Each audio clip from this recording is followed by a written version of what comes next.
Alrighty, so let's talk about Seek. I'm pretty sure all of you know who Seek is, especially if you've played or even heard of Roblox stores. This entity was practically the face of the game, appearing on the thumbnail when doors first released. Additionally, several merch items of this guy were created over the lifespan of the game, such as plushies, figurines, and UGC items. It is no secret when I say that Seek is one of the most iconic characters indoors, maybe even on the entirety of Roblox.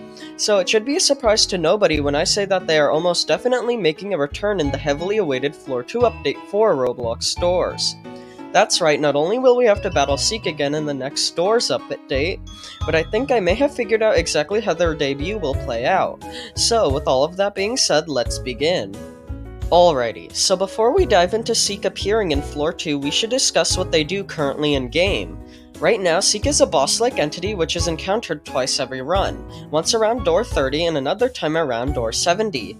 Players will be warned ahead of time before their grand entrance by an event called Seek's Crescendo. During this event, eyes will appear all over the rooms, and all of the paintings will be changed to look like a giant dark mask covered in eyes.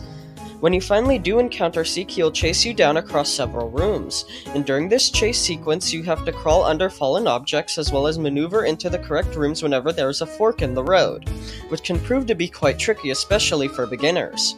If you're too slow or get caught up in the many obstacles in your way, Seek will catch you and instantly kill you. However, if you successfully outrun him, you can proceed on with the game. So, with that being said, how do we know Seek will appear in Floor 2, besides him obviously being one of the most popular characters in the game? Well, it all comes down to a tiny detail in the last room of the hotel. As I stated before, as a warning to players that they are approaching Seek's chase sequences, eyes and modified paintings will appear in the rooms leading up to it, in an event known as Seek's Crescendo. Well, above the elevator leading to Floor 2, you can see a bunch of eyes stuck on the wall, the signature feature that Seek's Crescendo is active.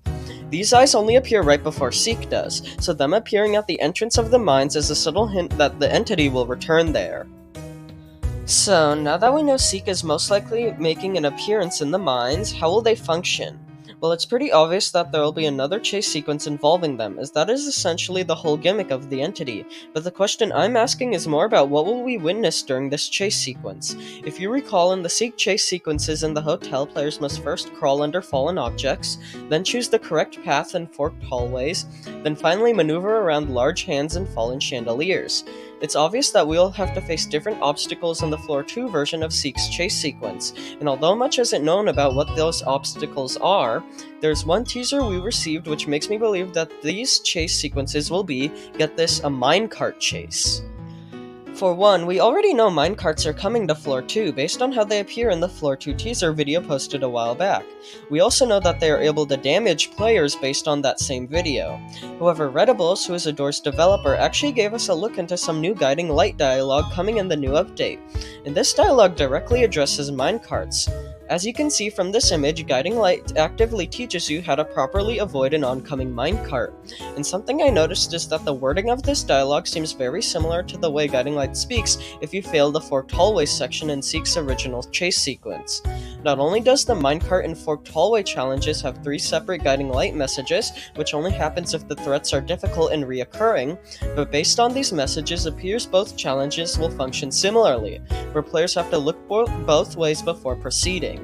With this in mind, I believe that these minecart guiding light messages will actually be used in Seek's chase sequences in the mines. It is likely that we'll have to dodge oncoming minecarts whilst running away from Seek, which seems like a pretty interesting concept, especially when you look at how the chase sequences will take place in a literal cave system.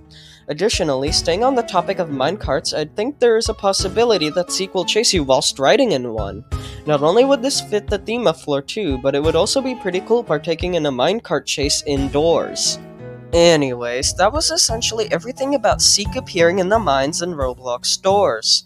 I mostly wanted to let you all know that this entity is likely coming back in Floor 2, as well as how minecarts are probably going to be a part of their chase sequences. Let me know your predictions for how Seek will appear in the update. And with all of that being said, thank you all for watching and I hope you enjoyed.